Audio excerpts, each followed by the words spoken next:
I've got some cheap rare and what's the other one after rare? Elite MMA cards. But that's what we're getting at. I want you or Greg to buy them from me. I gave up on this thing. I had too many canceled fights, so these guys have to fight. Buddy, it's been extremely profitable. You gotta embrace the chaos. You guys get me out at break even for my $100 worth of cards, and you can have them. Okay. What cards are they? I don't know. They were from 4 and 5 weeks ago. Oh, well then it doesn't.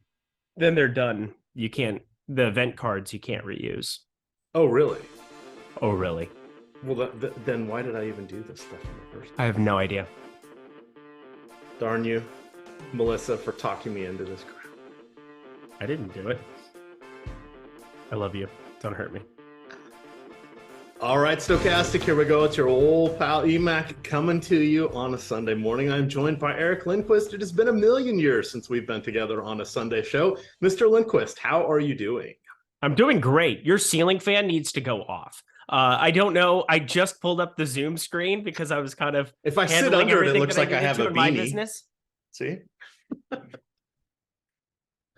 Good to be back with you, my friend. I will not be looking you in the eye, nor should anybody throughout this entire program. But sick pad that you got going on over there, my friend. Happy Florida retirement to you. What's going on here? Something along those lines. Okay. We got a little bit ahead of the curve and got the downsizing place now. So we'll be downsizing over the next couple of years from Virginia down to Florida. A little amazing. Two bedroom, 2-bath here down in Reddington Shores, St. Pete. So beautiful, dude. I'm glad. Humidity's a thing, though. You're about to. I mean, well, I think you're familiar. That's the thing that kept me away from Florida forever. Well, that and I don't like hitting golf balls off of Bermuda. I like this Kikuyu stuff out here in Cali. It feels a little bit better through the grass, but nobody gives a shit about that. Let's talk some baseball. Let's jump on in. We've got everybody trickling in here up to about 300. Hit that like button on the way in. We do appreciate it. You can also subscribe to our channel. Almost 90,000 followers here on the Stochastic YouTube channel. We're also over there on Odd Shopper, where you can find Eric Lindquist and Eitan Shander breaking down the MLB and NBA slates the night before every single day to get all of your betting and sports wagering needs in there. Plus, there is the Odd Shop Monday through Friday, 4 to 5. Check that out. That is the Odd Shopper YouTube channel. We today are brought to you by Sorare. We'll talk about them here in just a bit. Setting the stage, we have a 10-game slate, some decent pitching, some horrible pitching, a couple of weather spots here. We'll want to keep an eye on Boston and Kansas City. Doesn't look like there's going to be anything that would cause a postponement of any sort, but there could be an in-game delay. We're not really looking, or I'm not anyway, looking at pitchers in those games, but I am looking at some of the offenses here. So are you ready to dive in, good sir? Let's party, my friend. Good to be back. All right, so we are off and running here. Philadelphia at Washington. Philadelphia minus 160 favorites heading into our nation's capital. You've got Ranger Suarez on the mound for Philadelphia. Trevor Williams on the other side. I'm looking at the bats in this game. What do you have, Mr. Lindquist? Any redeeming qualities for either pitcher? No. I think that's probably the skinny of it for the most part. I think one of the things for Ranger Suarez, once upon a time, beginning of last season, we at least saw some of the ground balls. And even in some of these brutal outings that we've seen of late, the ground balls have gone up 9 and 10 his last 2 outings. That's really what he has to do to be successful. But a 1.64 whip now so far this season, north of a 7 ERA. And as I'm going through a lot of his StatCast data as well, nothing really looks all that appealing to me. So I think it's a pretty clear spot for bats. I think there's better positive leverage pitchers to take shots on. I don't think we have to be trying to force it. It's weird to me, though, that I think I prefer Trevor Williams between the two of them. And that's, I mean, it has to do more with the top 2 value score that we have going for him. Ranger Suarez might get a little bit more ownership than he should at 12.7%. And you're just seeing Trevor Williams with 0.5 currently in our top pitchers tools. So I think I'm making 150 lineups. I think I'm more inclined to be getting to a little bit of Trevor Williams than trying to force 5,700 Ranger Suarez against a Nationals team that, yeah, they're not good by any means, but even against left-handed pitching, there's enough there with a 114 WRC plus that I don't really want to be taking that shot. All right. If you were targeting the hitters, who's it going to be? The usual suspects from the Phillies, I would guess. Some Kyle Schwarber, Bryce Harper, 3 stolen bases despite that Tommy John surgery, the torn UCLA. That was a nod to the California side there. Look at that. Lindquist. What do you got here for us? Trey Turner, is he going to turn things around now that he's batting cleanup? They tweaked the lineup a little bit. Bryson Stott batting 5th. This is an okay lineup, but as you mentioned, Trevor Williams, he does have the ability to take a punch, and sometimes that can foil stacks rather quickly. Yeah, it definitely can, but I think that there's enough here. This offense, we got to assume as we get into some of these summer months that it's going to start awakening a little bit here. You best start believing in ghost stories, Miss Turner. It's a little bit interesting, his season. On FanDuel, he's 3,100 at shortstop, batting cleanup. That seems pretty appealing to me. On DK, I'm not really getting to a ton there at 5,300, although we do know the stolen base upside. You talked about it for Harper. It's been there for Trey Turner since he came out of the womb, so makes sense. I think the difficult thing from the Philadelphia side for me is that I don't really like any of these back half of the lineup guys. Kyle Schwarber has just had an abysmal season, 167 average. I mean, that kind of, not that it's something that I absolutely am gung-ho about looking at over and over again, where it's just like straight up batting average, but like, facing any righty, you still want to take those shots, but it seems like the field's already there really prominently. So I think Philadelphia, I'm probably going to be hitting the brakes on. Again, it's kind of the opposite here, where I'm just getting to way more of the Washington side in large field tournaments. So the Nationals have been interesting this season. They have been surprisingly better on offense. A lot of okay players, slow developing prospects, some downside of their career folks, and then Joey Meneses. Anytime you can have a breakout year as a 30-year-old rookie, you got to be excited about that. He should have lied about his age. Everybody else does it in baseball. I know, or maybe he did lie about his age. It's really 35 instead of 31 this year. So yeah. Anything else from this game?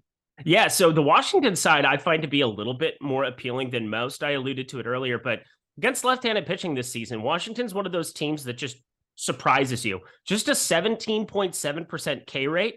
That's the second best mark in baseball at avoiding strikeouts, and then a 114 WRC plus, only a 134 ISO. So as you're looking at FanDuel, where obviously the accumulation of runs as a team, that can the stack matters a little bit more than just targeting one-off home runs or things of that nature. I think that FanDuel Washington really stands out for me. And then you look at DraftKings here too. These guys are cheap, and I'm okay getting to even Alex Call there batting 9th. Hasn't been a great season for him, just a 621 OPS, but I like that. I like Candelarios, who started to heat up and figure some things out here. Left on left, avoiding Dom Smith for the most part. That's kind of the one piece of Washington I'm pretty vehemently against. I also, Riley Adams in this lineup instead of Ruiz isn't exactly ideal, but Adams is no slouch at the plate. 294 average so far with over a 1 OPS. Very limited sample compared to Ruiz, but feel like 1 through 9 outside of Dom Smith, I'm just overweight to every single hitter. All right, let's head on to the next game here. We got a question about tiers from Ace of Spades. We'll talk about that because Tampa Bay is one of the tiers you can set yourself up in on DraftKings here. Taj Bradley, pretty good pitcher. Tanner Houck, we thought he was going to be in the bullpen. He has kind of been struggling a little bit. I guess they're going to keep running him out every 5 days, but no great shakes there. Nothing that should keep you away from the Rays. They lead the league in home runs. They lead the league in extra base hits. They are first or second in most other offensive categories, right up there with varying teams such as the Dodgers and the Texas Rangers are in that mix as well. Yandy Diaz at the top. Brandon Lau. You've got Josh Lau. You've got Randy Arozarena, Isaac Isaac Paredes shouldn't be good, but he just keeps getting it done. Siri, will Jose Siri hit a home run? What does just got scratched as you said that. Jose Siri scratched. No, Siri, who's in the lineup you have the black mark is surrounding you. Yeah, Jose Siri. You said his name and it came up as scratched immediately on my computer. Well, that runs that whole bit out of the way. Why don't you talk about Siri, the other? Siri, show me a better lineup. There we go. the other eight hitters that we do know are playing. Why don't you give us a little talk about them and maybe a little Taj Bradley? I believe he is someone you've had an eye on for a while. Yeah, I've had my eye on him quite a bit. I found it a little strange to me that he got out of the gate really, really hot. Tampa Bay sent him down to work on a pitch mix, was kind of the major thing that they wanted. Even though he had a 1.07 whip, 3.60 ERA, looked really, really good. They just kind of sent him back down for a month. And maybe Tampa Bay just knew they were going to be this good and had all the opportunity. They knew Zach Eflin was going to work out. They knew, Shane McClanahan and getting Glasnow back as well. But Taj Bradley, what a privilege to have him as your back half, fifth starter, if you will, for Tampa Bay. I like the stuff overall. It's a very difficult spot. But if you look at our top pitchers tool, this is a guy that's really hard to get away from when you see as much positive leverage as you're getting. He's the second most positively leveraged pitcher. It's a really tough spot. You get these lefties for Boston. This lineup has just exceeded expectations, but just a 105 WRC plus. I expected for Boston to have a higher mark based on how many lefties have been doing damage through Duran, Mr. Devers.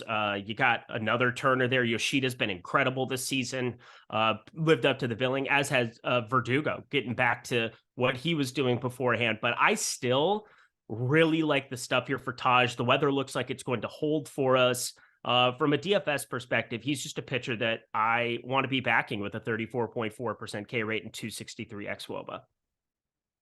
All right. These guys, Tampa Bay was going to be one of my stacks I was writing up today. They didn't quite make the cutoff, but I have a feeling I'm going to do what I can to get over the field here. I think that's going to be possible. I'm just playing DraftKings today, but the salaries on them are appropriately priced, but they're rather spendy near the top. So I'm hoping that keeps some of the popularity in check. We do have a couple pitchers we're going to want to spend on today as well. So I'm liking the Tampa Bay stack on the whole. On the other side, are there any Red Sox that interest you against Taj Bradley, or is this like a one-off, or is this a stack or a stay away spot against a pretty good pitcher? Yeah, it's a really good pitcher, but I like both sides of it. Taj Bradley's pulling really no ownership. There's not a whole lot of leverage to be had there, but yet people are staying away from Boston. So I think it's just an offense that has a lot of upside. And if you're one of the people who just target some of these under-owned value stacks every single day, not value stacks, but these under-owned expensive stacks every single day, whether it's the Dodgers, Toronto from time to time at the top of that lineup, another team that you could do that against Senga today. Yeah, these are really good pitchers, but these are really good offenses too. I think for me, it just seems like I never get to Kiki Hernandez anymore, which is pretty wild to me, but getting 1 through 9 again, it feels very eerily similar to that Philadelphia-Washington game that we started off with, where I just like getting to the under-owned pieces of it.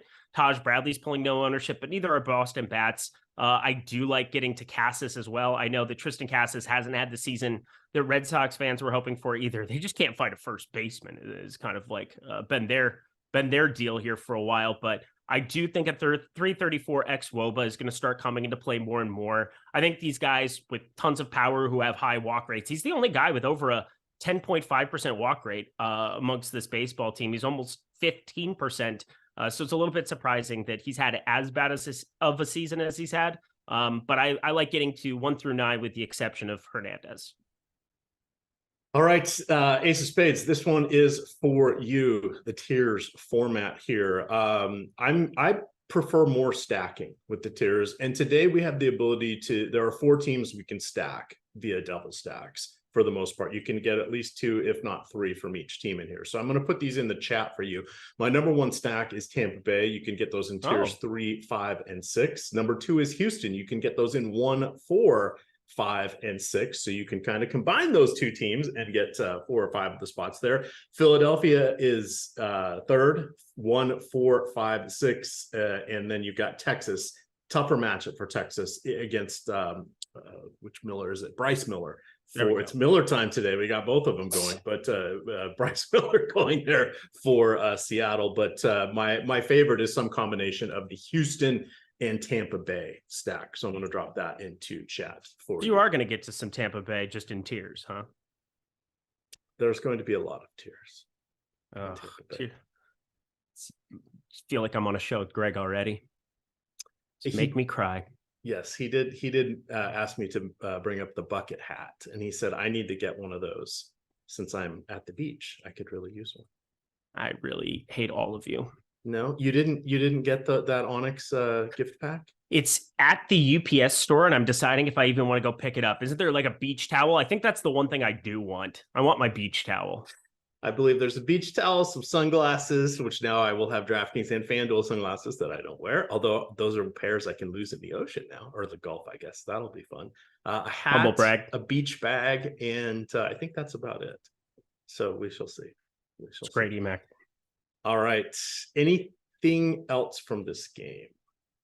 So the Tampa Bay side, it's hard not to like Tampa Bay against everybody. Tanner Houck, I'm not showing any apprehension here. 127 WRC plus Tampa Bay. That's best in baseball against right-handed pitching. 801 OPS, 205 ISO, second best mark in baseball behind the Dodgers. It's just a lineup, whether it's Brandon Lau or Josh Lowe. I like all of these lefty pieces. Yandy Diaz has been leading this team in homers, up at 12, batting 310 leadoff. Expensive, but that's kind of fun. Luke Raley, you get the first base outfield eligibility to kind of mix around those stacks.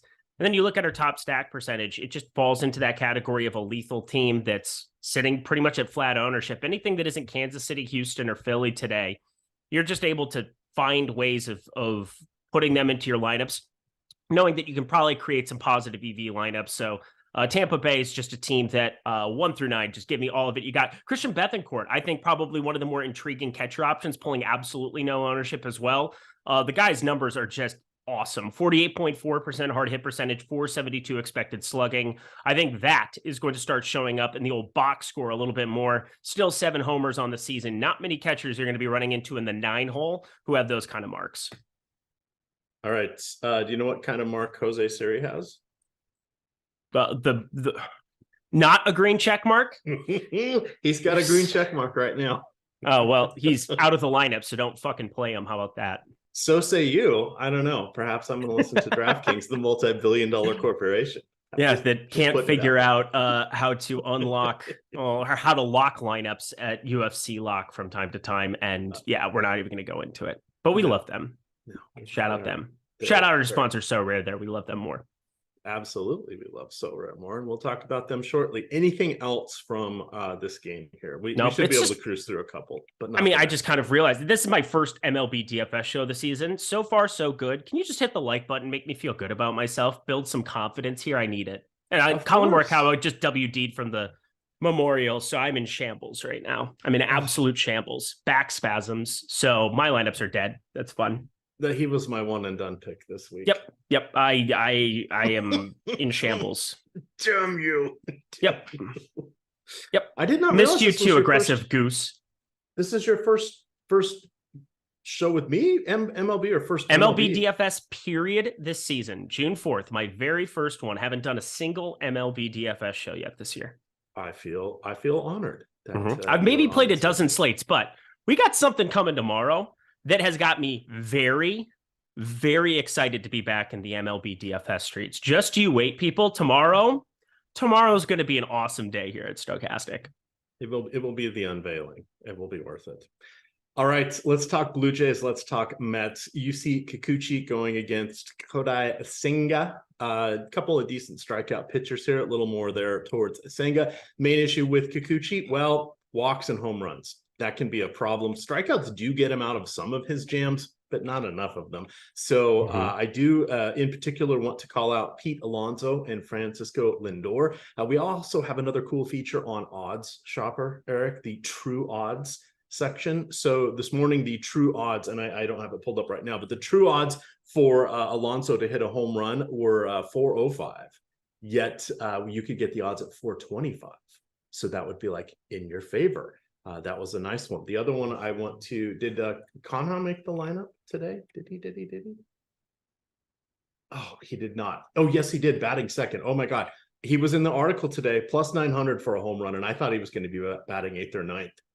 Yes, he might get 3 at bats versus Kikuchi. Go with value. That one there.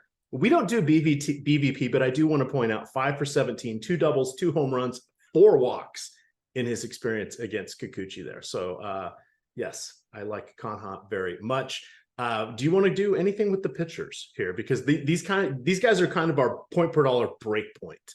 They're neutral, but they're going against really good offenses. So the downside is there. I don't know that I'm seeing the upside other than they're not dramatically popular. What say you, good sir? I mean, Senga's pretty popular, and obviously this is my first show, so you don't know where I stand on a lot of these pitchers. We haven't gotten in the rhythm like I would normally have if I'd been on a lot of DFS shows leading into this season, but you got me the rest of the way, and I'm pretty excited to be back talking baseball because guys like Kadai Senga, they make me very happy. I love when you have one of these primary pitchers that I think you just can't figure out. I think Senga is kind of a unicorn. This Ghost Fork is like a real deal.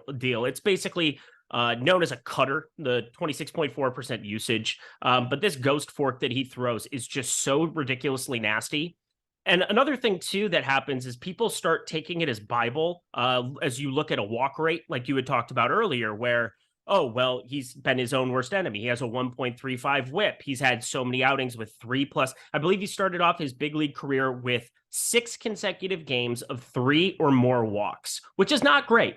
But what happens eventually when you make the move to the big leagues is you start to figure those things out. And you're going to run into games like he had against Philadelphia where he doesn't walk anybody, and it's just a clean 9 Ks, 1 hit, unhittable type stuff. My problem today is that I think he's pulling just a little bit too much ownership for what he should be. I'm still getting to him because he's one of my boys, but I've been overweight to him probably every slate I have been playing MLB DFS this season, and I thought that would continue here, but currently I'm getting less than 15% of him. It's just a really potent Toronto lineup at the top, at the top of the lineup, that is.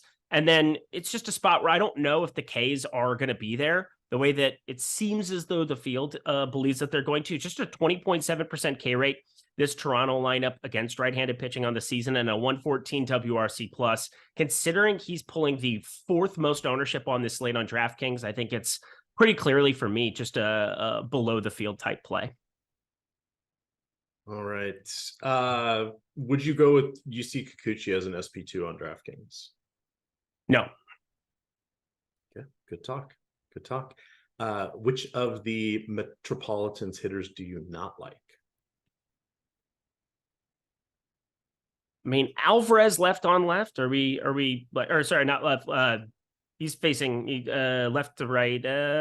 Nope. There's not a single batter that I don't like. Interesting to me that Escobar moved up in the lineup here. I think that's just weird because, well, he's terrible at this point in time. It's to do a righty lefty thing when they go to a righty. Makes sense. Because I mean, you have Fam's had a pulse a couple of times lately. He had that 40 burger at Coors the other night. That was not ideal. Yeah, no, I like every batter in this entire Mets lineup. Is there anybody that you're vehemently against? No, actually not. Especially with Pham and Kanha up top, because I figured at some point they might be pinch hit for Vogelbach maybe. But up top, they should each get at least 3 at bats, so that's good. Yeah, it kind of neutralizes the risk. Yeah. If they were batting 6th, 7th, or something of that nature, more of an issue. All right. Manny Margot coming in for Jose Siri. Sucks because Jose Siri's had like an incredible season, and I always like clicking his name. I do not like clicking on Margot's name. No, prefer to him against the lefty. Yep. What do you want to do with like Vlad Guerrero? George Springer's got 10 stolen bases already. Chapman boosted up in the lineup. A discounted Brandon Belt, 2,600, batting 4th. But there's got to be some redeeming qualities here, even in a tough matchup for the Blue Jays. Yeah, I think Brandon Belt's about to go on a little bit of a run here. He had such an abysmal beginning of his season, but now up to 262, 785 OPS. The power is still questionable if it's going to be returning at any point in time. But how about a guy batting cleanup at 2,600 against a popular pitcher? I think that that's appealing. It sucks that you have to basically head over to FanDuel.com to be able to play both him and Vladdy in the same lineup.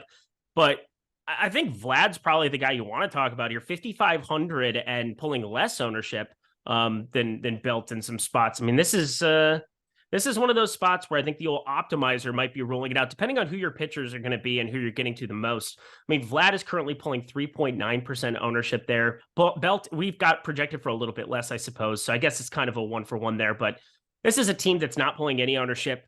I talked about they can be very lethal against righties with a 114 WRC plus. There are some real major league hitters in the middle of this line, or at the top in the middle of this lineup. And even some of these back end guys, if you want to get to some shares of Whit Merrifield, Biggio, who you can move around second base outfield on DK, makes all the sense in all the land. So this is just another team outside of Heineman who I'm really not playing, period, because I think he's one of the worst hitters in baseball. I 1 through 8 getting to a lot of Toronto.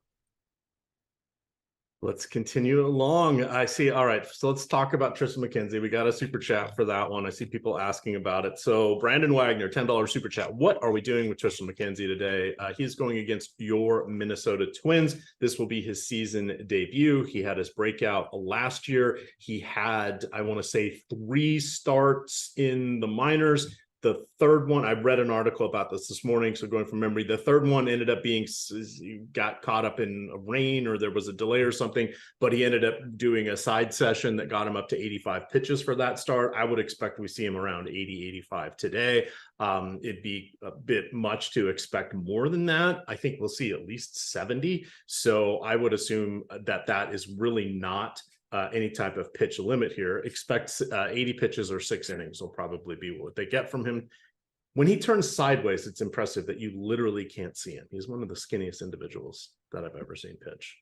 What do you want to do with Tristan McKenzie so we can get the super chat out of the way, and then we'll save the rest of these teams. Just focus on McKenzie. Yeah, I mean, we should dive into AAA. He's had 3 starts there, 4.35 ERA, 1.26 WHIP, gave up 3 homers in those 3 outings. Decent stuff, it looks like,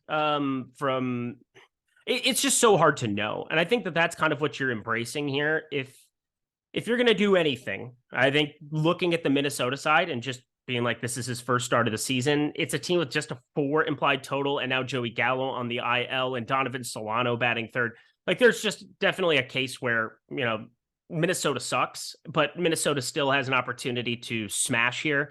It's my team, and my parents are at the game, and generally they go to absolute shootouts. They're also undefeated at Twins games this season. How about that? You can cite your BVP. I'll cite my parents at Twins games.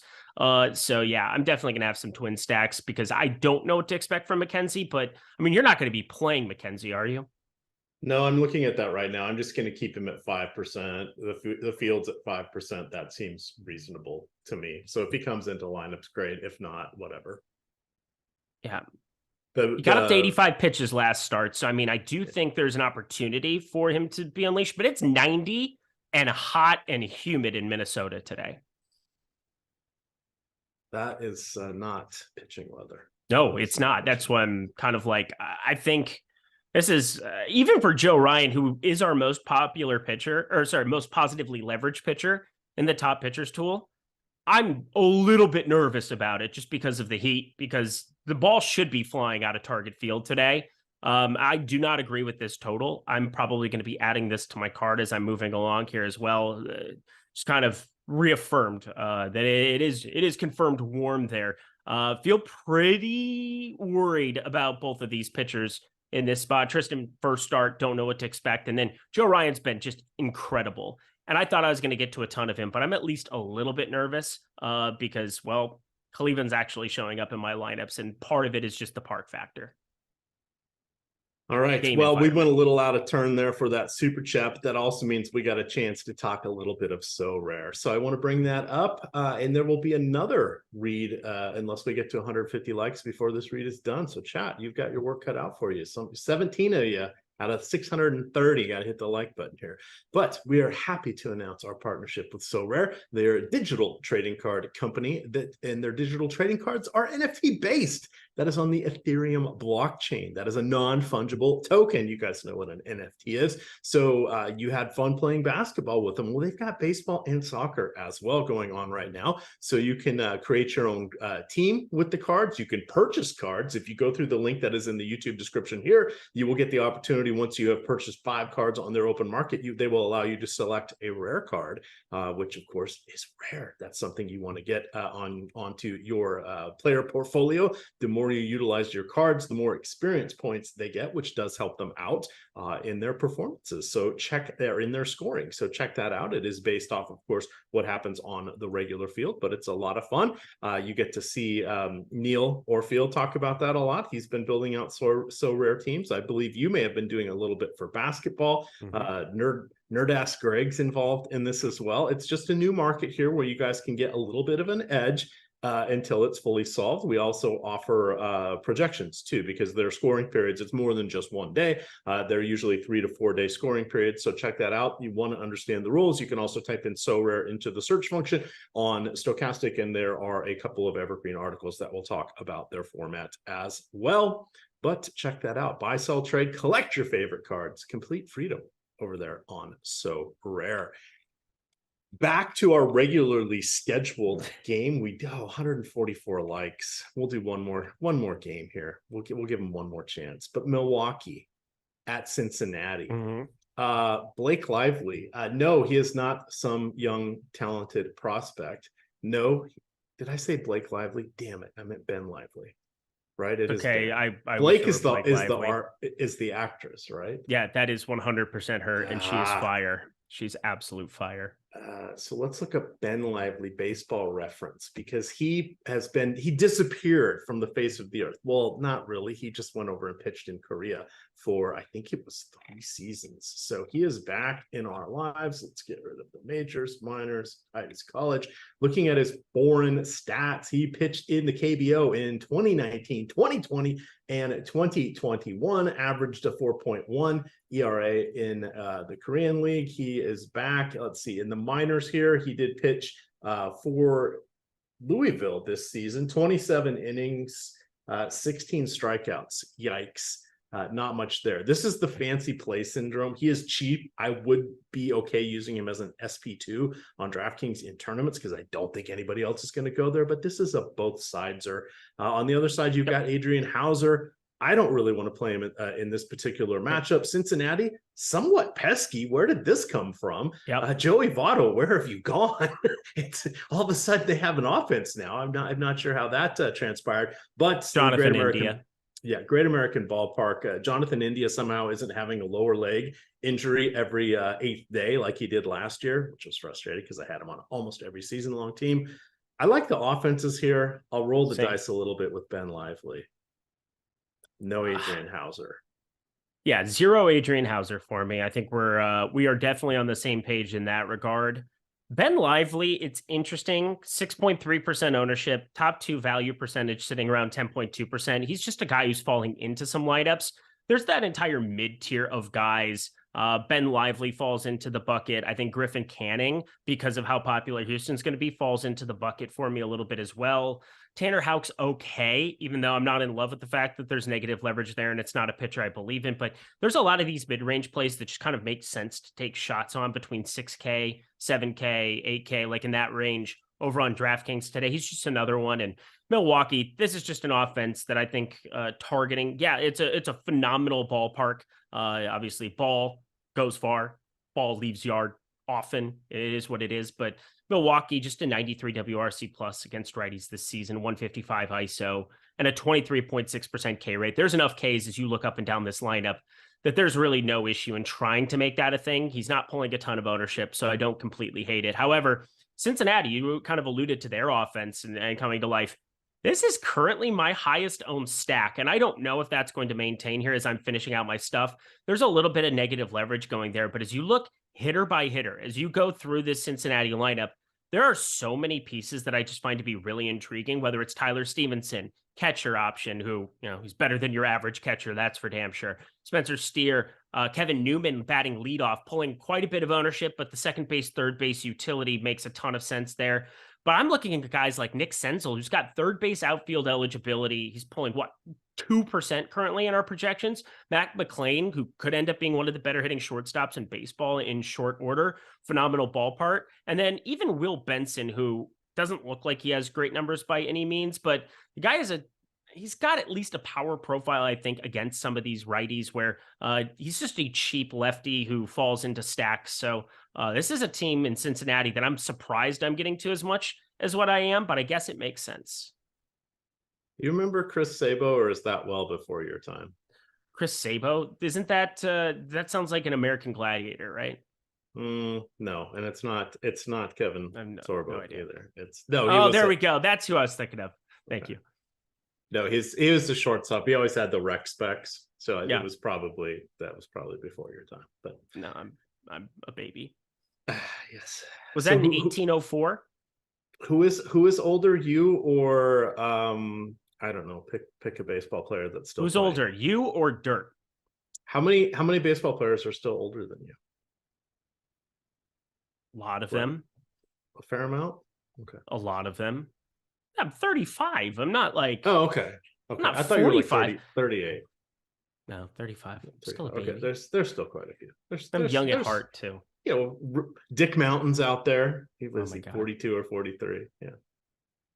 Those were good Cincinnati teams. Brad Wright said, yeah. 1804 was a good year for Cincinnati. Okay. This was after the Big Red Machine, but they were pretty good. Okay. Love you, Mac. Don't hurt me. I'm sensitive too. All right. Anything else from the Battle of the Midwest? Are you ready to talk pitching for a couple games here? Yeah, let's talk pitching because we've talked about positive leverage. We haven't gotten to like the main guys yet. I'm excited too. All righty. The next one we have is Oakland at Miami. You went right to the top, didn't you? But we have to. Oakland and Miami. This is the way to go. Yeah, it's the next one on the run sheet as well. But you've got Sandy Alcantara, who of course won the National League Cy Young, going against Oakland. Oakland, not good. Actually, very, very bad. Here are some thoughts on Oakland. Did you know? Let's see. They have won 4 of their last 26 games. 3 of those games were among the 4 times they have put up more than 3 runs in that stretch. Think about that. 26 games, only 4 times have they scored more than 3 runs. And I think it was 4, 4, 5, and 6, if I remember, and looking at that this morning. So I think you want Sandy Alcantara to be your number 1 pitcher. Joe Ryan, it would be the alternate. Eric mentioned the weather over there. Ben Lively is, as I mentioned, is your discount du jour. But that seems a little bit fancy. We got 2 other good pitchers we'll talk about. But Sandy Alcantara, he's number 1, 45% right now. I'm capping him at 40. Where are you landing? Yeah. I'm assuming you're playing DK. I am playing DK. I'm only playing DK, even though I'm making sure I give the people the FanDuel love as well, trying to make sure that on my first show, talking to MLB DFS this season, that I'm not completely disregarding it. But he's 9,700 on the FanDuel slate. 1 pitcher site. I still think he's your cash game pitcher. I think he has to be against Oakland. This is just an inept offense against right-handed pitching, a 79 WRC plus, just a 126 ISO, 26.4% K rate. And for me, that's the one thing that makes me feel better when I look at Sandy Alcantara's numbers on the other side, because it has not been good. He has just a 20.5% K rate. We've seen the velocity dip down a little bit. The location has been fading up to an 8.5% walk rate, which 3% difference from last season's Cy Young W until this year. And then a 4.23 expected ERA up against a 2.92 expected ERA in 2022.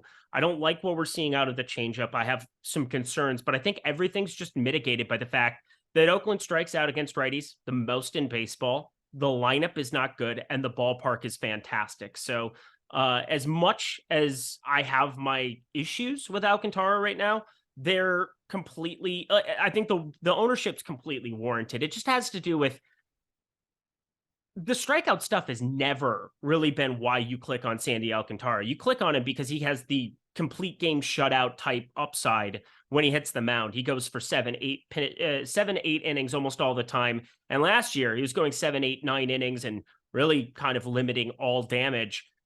I don't think this offense is the one that you want to be getting away from it. So I've been fighting back and forth all morning what I wanted to do with him. As of right now, I have 85% Sandy Alcantara, and I'm mixing around everybody with him. But I could easily, just depending on what stacks I'm playing and what I'm planning to do here, I could talk myself into just being way, way lower, especially when you look at our top pitchers tool, which just doesn't echo that I should be getting to that much of him. So I'm sure that ownership will come down here in my last run where we've got, 22 minutes.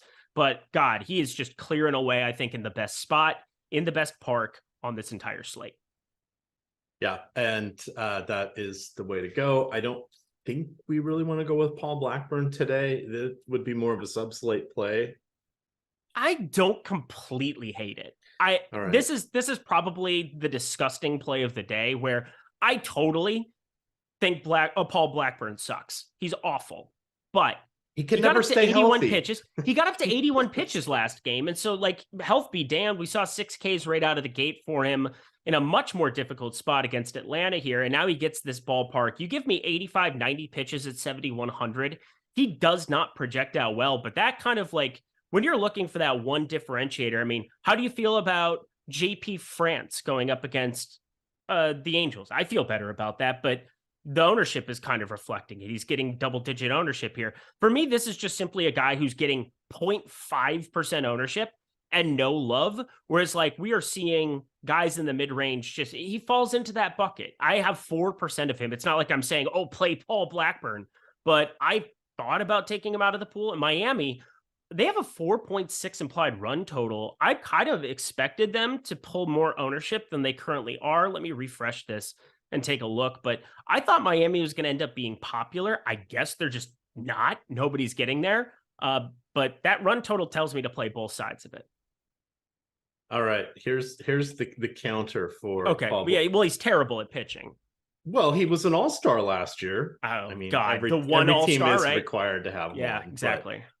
So he first broke into the league in 2017 with Oakland. What career start will today's start be? Like 12 or 4 or I don't know. 4. I'll go with 4. Today will be career 50, start number 50. Oh, okay, never mind. Despite having pitched in 1, 2, 3, 4, 5, 6, 7 seasons now. As you could tell, I wasn't putting a lot of thought into that. He's a 4A pitcher. Yeah, he is. Can't stay healthy. Yep. Terrible. I don't think we need him today. I did stream him. It's Sunday and some. I know some it is. It's Miami. That's the thing for me. Like, Paul Blackburn, he's terrible. And then the bullpen behind him is atrocious. And he's got what, a 30.3% win percentage when you grade it out in terms of Vegas probability or implied win probability, 30.3%. I believe that's by far the lowest on the slate. Yeah, he's 6% lower than Matt Boyd in terms of expected win percentage, but I still think there's a pretty clear case where he's at least stretched out. Nobody's clicking on him. He's 0.5% owned. And if you're making 150 lineups and he goes out and puts up 20 at 7,100, he could beat the range and it wouldn't surprise me. And there's other guys, whether it's Ben Lively pulling 6.3%, whether it's JP France pulling 9.9, Tanner Houck pulling almost 10% as well. Those guys I don't find to be drastically better plays. Yeah, I think JP France is in the best spot and I think he has the best stuff out of all of them. But I don't really think you should just say 0 Paul Blackburn because he's terrible. All right. Do you want any hitters? Miami? Yeah, Miami. I can't believe they're not more popular. Luis Arias did pretty well yesterday. 2 doubles. All Arise? Yes. I miss him in Minnesota. Just get on base and then whack him in. Those were fun days. And now the one thing that sucks about the Miami lineup, no Jorge Soler, that is less appealing. That's for sure. On DraftKings, Cooper and Gurriel, you can only play one. I do prefer Cooper, but he's pulling all the ownership between the two. And then you get down to guys like Jonathan Davis is batting 9. It's not a good lineup for Miami. So I get why they're not pulling it, but hasn't changed the implied total there. And so I think when they're under owned like this, I just have to get to more of them and it sucks. All right. We've got 3.5 minutes per game here. We got this. Detroit. Yeah, we got it. Detroit at Chicago. You've got Michael Kopech. Horrible the first month, 7 ERA, 1.7 whip, 2.8 home runs per 9. His last month, he made 6 starts, 2.8 ERA, less than 1 base runner per inning, 10.8 strikeouts per 9. Motor City Kitties, god awful. They did go 5-2 last week, but they only have 1 victory this week. They've only scored 10 runs so far this week. Riley Green, Matt Beerling, Kerry Carpenter, all out. That would be their starting outfield. They're a mess. All the Kopech. You've got Matt Boyd on the other side, who Detroit was bidding against exactly nobody and gave him a $10 million 1-year contract. Load up on the White Sox. That's my assessment of the game. The pitchers, the hitters, the bat boy. Fire up the Chi Sox. Yeah, fire up the Chi Sox and then fire up Kopech. In April, 1.71 whip, gave up a lot of homers, gave up power. Things were not good. 2.75 ERA. You kind of spoke to it in May. 0.92 whip. We're starting to also see those strikeouts have just rise. Over a 26% K rate here on this slate. And now he gets a spot up against Detroit. In Detroit, they've been outperforming expectation by a landslide. They're kind of they're kind of in this division now, which is laughable to say, but you're seeing one of the worst seasons of Javi Baez's career on that side of it. McKinstry, I do not find him to be a major league hitter, even though he's been that so far this season. Hopefully that isn't like last year's kind of resurgence of a couple of different dudes on the White Sox side where it's just like won the world. But specifically Elvis Andrus, when he put on a White Sox uniform, it was disgusting. I feel that way about Zach McKinstry. I think he's just pulling too much ownership there. And then Spencer Torkelson finally starting to hit the ball hard. But all of that is just mitigated for me by the fact that Michael Kopech is striking dudes out. It's a phenomenal spot. He's not pulling nearly as much ownership as I thought he would. I thought he would end up being the highest owned pitcher or next to it with Sandy Alcantara. 8,500. I mean, all the reasons are there. The same way with Sandy, I think Michael Kopech makes sense. I just obviously preferred the Alcantara side of it here coming into the flip. I'm trying to trim down some of that ownership here as I'm finishing out my stacks, but Kopech, no doubt about it, really stands out. He should be the second highest owned pitcher on this slate. Right. Anything you want to mention about? No, there's nothing to talk about on Detroit. Nope. For the White Sox, McKinstry, at least. I mean, I do not like that play in any way, shape, or form. I do not like it. Sam, I do not like green eggs and ham. And well, he's just a dude I think ends up having more ownership than you would expect in some of these spots. He's got 7.7% ownership right now. That's the highest on the team. Oh, Akil Baddoo now batting third. I definitely am okay with getting to a share or two of Akil Baddoo because there's at least some semblance of like long-term power there. This McKinstry thing is just frustrating. And at 4K, I'm just not going to click on him and have him as a one-off on my lineups. All right. I think that's good on that. We got 4 more here. Royals and Rockies. I want no part of Kyle Freeland. I want no part of Brady Singer. I have no idea what's going on with him this year. Definitely the bats on this one. They're more secondary stacks on both sides for me. Freeman usually avoids getting absolutely destroyed. Singer's been giving up runs, but not a ton of power, which can sometimes make I should have stacked that team. They scored 8 runs on 3 extra base hits. 2 of them were doubles, right? They can kind of mess with you there, but this would be an offensive spot here. Any call outs from this particular matchup? Well, definitely not the pitching. That's it.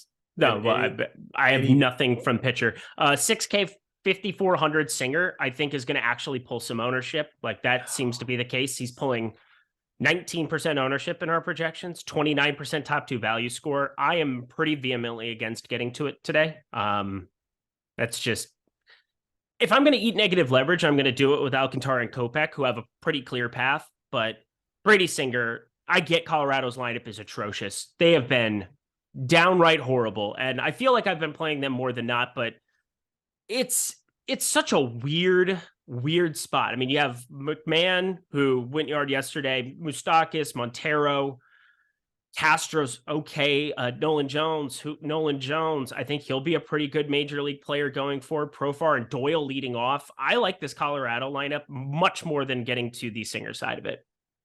That's fair. I actually recommended Colorado on Friday, yesterday, I recommended, who was their crappy lefty for Kansas City? Daniel, whoever it was. He got there. He ended up outscoring everybody's favorite Mackenzie Gore. Daniel Lynch outscored him by a quarter point. Yes, I've been playing DK Cash. It's Of course it's you a have. sick world there. It's a sick world playing that. Stop. Get help. Just throwing that out there. By the way, I had said earlier, I just want to throw this in because it's 12 minutes before lock. I had talked about how I was below the field on Senga. I'm no longer below the field on Senga. I don't know what happened, but I have a lot of Senga, 28% now. All right. We've got 3 more. Okay, another game. No exciting pitching here. Angels at the Astros. Griffin Canning just survives. Roll with the Astros. I like their 3, 4, 5, 6 hitter, which would be their outfielders, third baseman, and Alvarez, DH, I guess. But that is my favorite there. On the other side, you can always go to the top of the Angels order. JP France. He's an okay pitcher. He's a better pitcher than Canning. We just haven't really seen it yet, but I think we'll see him make some moves here. Ohtani, Trout, Drury, that's the main ones. Drury's been on a bit of a tear. Of course, when you've got Ohtani and Trout right next to you, that's also very helpful. Hunter Renfroe, always good for a potential home run no matter what. That's kind of the assessment of this one. Yeah, that was a great breakdown. I really don't have a ton to throw into the mix there. I like getting to France. I think that, again, he falls into that bucket of mid 7K guys that we're just trying to get different with. I think it's a lot better to be a right-handed pitcher than a lefty facing the Angels. That's for sure. But the Angels still with a 107 WRC plus against righties, one of the best offenses in baseball. There's really no disputing that. You get Ohtani leading off today. Not fun. Well, fun if you're rostering him. It tried to go up against him here, but I think because the Angels are going to pull, I think even a little bit more ownership than we're projecting, I am going to try to get myself over the field on France. Okay. That seems reasonable. 2 more to go here. We'll talk lineup generator as well. We'll talk a little about MGM. You've got the Guardians at Twins. You kind of hit on this one when we did the super chat. Tristan McKenzie, I did get 6%. Calling that out. I'm about to upload my lineups, so I'm okay with that. Joe Ryan on the other side. I'm going a little under the field. I do agree with you. I don't like that weather there. Plus, I'm fine just turning it to Kopech and Are you getting any Cleveland is the question. I think that's kind of the creepy one. Yeah, because I ended up getting to just 2% of them out of my 150. So I think I'm okay with that. I'm not going to change it here at this point, but I think that's like a sneaky spot where we haven't seen one of these weather environments yet where the ball's just leaving the yard every time. It's been pretty cool around the country. It's strange that Detroit and Minnesota have been 2 of the spots where it might have showed up a little bit more, but as I'm finishing things up, I'm just getting to way more Minnesota than I want. I'm trying to trim that down before lock. All righty. Let's do our last game here. The Mariners and Rangers. Happy Nathan Eovaldi Day. It's here. Mariners pretty okay lineup. I mean, the one they stacked Kelnick and Rodriguez at the top, which I like. I don't think we've seen that this year, have we? No. I'm almost positive we have not, because it's usually JP Crawford, and occasionally they put that other guy who bats Cabello, Caballero, right? Yeah, now he's playing second because they've kind of done some different things and moved him around, because I saw he had eligibility there. Why is Colton Wong in the league? I don't know. Do not play Colton Wong under any circumstances today. That seems like a savvy idea. You know what's not a savvy idea? Calling your kid every Sunday when he's on air. Come on, Mama Mac, you gotta know what these shows are. I've only been doing these Meatloaf. F. I love Eovaldi today for what it's worth. All right, give us 30 seconds on Eovaldi, and then you can do 60 seconds on the Rangers, and then we're going to talk some lineup generator here. Yeah, so if you look at our top 2 pitcher percentage, he's second now behind Kadai Senga. I think that's the thing that's changed for me, that I've gotten to more Senga. He's now the most optimally showing up pitcher in our projections, and over in the top pitchers tool, as I'm plugging that into Cruncher, is just, I mean, it's just showing up. So Kadai Senga is going to be there for me, but Nathan Eovaldi, 0.2% behind him there, pulling a little bit more ownership. I gotta say, I might be a little bit surprised by that, mainly because he's 11K there. And if you look at the top stacks tool in terms of who's getting the most ownership, Philadelphia. I mean, it's not like Kyle Schwarber and Bryce Harper, and these guys are cheap. Like you're not playing them because they're cheap by any means. And then, I mean, Kansas City, I suppose it's pretty easy to kind of throw them together cheap against Kyle Freeland. But I do think Nathan Eovaldi might come in with a little bit lower ownership than you think. He's been priced up, and I think that's the one thing that I've missed out on the most on for having played MLB DFS for years, and then this season probably playing the least of it I have all year. I think the pricing's been awesome by DraftKings, and I think Nathan Eovaldi at 11K, we're starting to see guys, whether it's Spencer Strider, some of these other players that just have these K rates that are massive. There are no longer these freebies where you're jamming in these guys, and I think it creates a really fun context for these tournament slates where I want to be overweight to certain pieces and I want to be underweight massively to other ones based on salary constraints and what other stacks I'm getting to. So I think Nathan Eovaldi, based on the stacks that I'm getting to, whether it's going to be Minnesota, Cincinnati, a lot of cheap stacks going around that for me make it pretty easy to get overweight to Eovaldi. All righty. Let's do a little lineup generator here. This is something that is our coolest tool, at least until Monday, but this one's pretty cool. So you guys can check this out. You can get the lineup generator at half off with the promo code baseball for all. That is the baseball, the number 4 and all. So you can do this for the main slates. This is on putting it on the larger screen so I can see it. You've got DraftKings or FanDuel. Let's do DraftKings. It then is going to allow us to choose the stack types we want. DraftKings, you can go 5-3-5-0-4-4. FanDuel, you can go 4-4-4-3. 4-2-2-2. It does all the heavy lifting for you. This is going to bring you lineups that are all positive expected value, which means it's getting rid of all the crappy ones. It's going to build in correlation for you as well, so you don't have to worry about that. If you don't have an optimizer, this is a nice way to get it. Again, baseball for all is the promo code. It's $4.95, half off for the first week, and then it's just $8.95 after that. Even if you're only playing $3-4 a day, it's worth it to have something like this in your back pocket, playing those 20 max contests, etc., and have some fun.